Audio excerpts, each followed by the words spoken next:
Mitä tässä kättää? Oliko mitään sulle yllättävää? Ei oikeastaan ollut. Ei ollut. Hyvin semmonen niinku perussetti, joo. Avaukauksessa sen verran vähän se lähti täällä ensimmäinen. Joo. Niin. Sen verran pikkusen on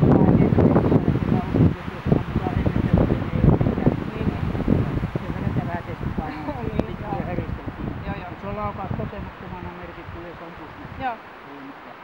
Ja tuo luoksepäästävyys, kun vieras ihminen sitä jututtaa niin tässä ennen hyökkäyksiä kuin hyökkäysten jälkeen ja kun sille painetta rupeaa tulemaan, niin se pikkasen ainakin nyt mielestä, tuossa se ei näköjään Maijaa katsonut yhtään, mutta vähän meitä kumpaakin, niin se pikkasen niin kuin ujosteli. Ei siinä paljon ole, mutta sen verran, että luoksepäästävä aavistuksen verran pidetään. Joo. 2A. Joo. Ja sitten tuo kovuuspehmeys, haalari tuossa se erikoiskoon, pienestihän se kierti sen. Joo. Sitten mutta ei mitään hirveän pehmeitä ei ole. Se on hieman pehmeä, sillä on pehmeyttä, sillä on kovuutta, sillä on pehmeyttä vähän enemmän kuin kovuutta. Joo. Pikkasen muistuttaa ei. Joo. Hyvä kouluttaja. On. Oppi menee Kyllä. jo paremmin pehmeä.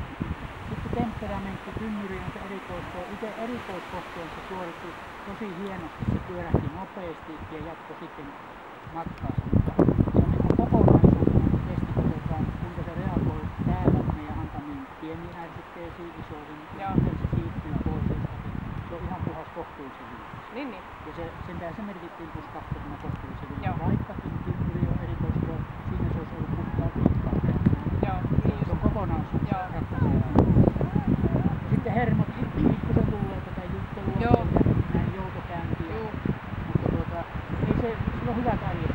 Ei ole mitään ongelmaa, että pääsee ja pystyy kävelemään ei tarvitse mitään liikoja niin palautuksia pitkiä, ei tarvitse. Hieman raaka. Se ehkä kuvaankin tuolta vähän välyinen, se menee vähän jännittää. Joo, kuulostaa ihan oikealta. Taisteluhalu, siinä oli sen verran sitä pidättyvyyttä vierestä kohtaan, että se ei ensin minulle lähtenyt, sitten sinä panin käyntiin. Se ensimmäinen otos, sillä oli ihan kiva olo, niin se purenta otet siihen keppiin. Sittenhän se sanoi, että no niin, nyt tuli tunnit täältä.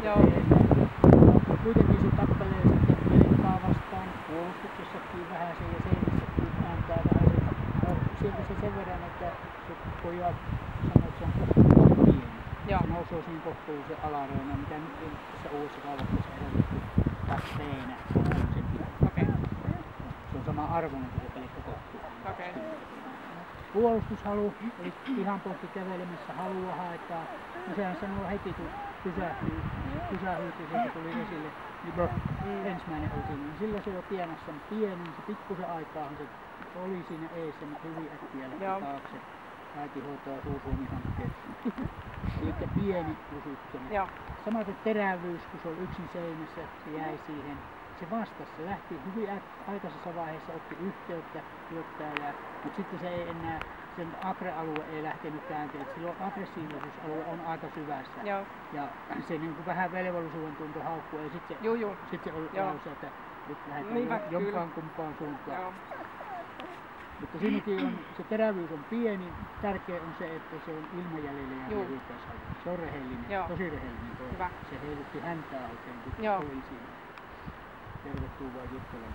Toimintakykyisen rohkeus pystyy omaehtoisesti toimimaan ilman sinun apua. Tuo pelkkä erikoiskohteena, siinä joka uhkaa vähän kun se tulee, mitä se pelästyy. Ja sitten pimeä huone on toinen, mikä se hämärätilan läpi pitää vaan kävellä sinun luokse. Kelekalla tuli, siinä osittain johtuu vähän siitä pehmeydestä ja sitten tuo pidättyväisyys, minkä tähden se ei päässyt siihen niin äkkiä. Siihen meni vähän aikaa, siinä piti mennä kyykkiin, kun se tulee. Se meni puolitoista metriset välillä. Ja pimeä huone oli parempi. Siinä ei tarvinnut mitään. Se hyppäsi itse sinne penkille ja sieltä haisteli sinua. Eli päästään taas siihen kohtuullisen pieneen. Mikä on kohtuullisen pieni, se on ihan hyvä toimintakyky sille, että se pystyy elämään olemaan ja pystyy harrastamaan. Kyllä. Miinuksia ei ole ja 140 pistettä. Ainut kertonen. Yes. Tämä lappu niin epävirallinen, niin kuin ne nykyään menee sinne nettiin, virkkuu ja sitten se on, mä olen ottanut yhteyttä Palveluskoiraliittoon, niin ne joskus niin sunnuntaina, kun sinne menee 1 miljoona niitä loppuja, niin joskus torstaina yleensä käsittelevät ihmistä ja sitten on odotettu